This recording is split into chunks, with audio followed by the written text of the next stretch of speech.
de ses droits. Notre rencontre d'aujourd'hui, vous le savez, a pour thème Femmes et journalisme, état des lieux et perspectives. Pourquoi organiser une telle rencontre aujourd'hui, en 2024 ?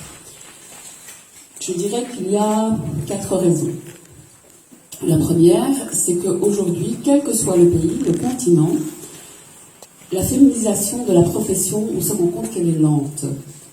Alors il y a une progression qui est bien réelle, mais rares sont les pays qui atteignent les 50% de présence de femmes dans ce secteur.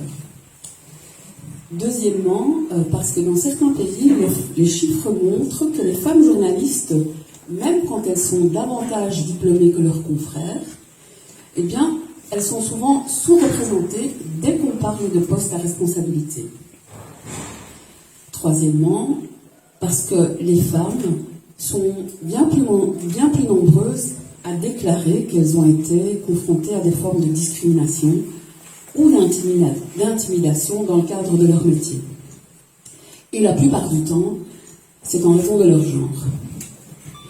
Et enfin, parce que la féminisation de la profession, c'est un élément qui est central en ce qui concerne le traitement des questions qui ont trait aux droits des femmes. Donc si on n'a pas de journalistes dans le secteur, on se rend compte qu'il y a un traitement qui peut être parfois différencié, comme ça a été le cas ces dernières décennies. Alors l'objectif de la rencontre d'aujourd'hui, c'est d'abord d'examiner ces questions avec nos partenaires tunisiennes. Comme je l'ai dit, ça concerne l'ensemble de la planète. Mais aujourd'hui, on voulait faire le point sur comment est-ce que ces choses sont vécues ici en Tunisie dans le secteur de la presse. Le second objectif, c'est de voir, comme je viens de le dire, d'examiner ces questions, mais de voir aussi s'il existe des enquêtes récentes, et donc de voir s'il y a une photographie actuelle de la situation. Et puis c'est aussi de voir s'il existe, quels sont les projets de coopération qui existent sur ces thèmes, plus particulièrement, donc la féminisation du secteur des médias.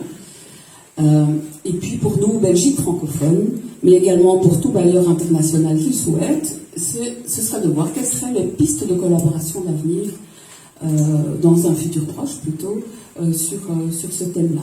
Voilà, j'ai déjà suffisamment parlé. Je vais laisser la parole à notre modératrice, Madame Chedia Khedir, qui est journaliste.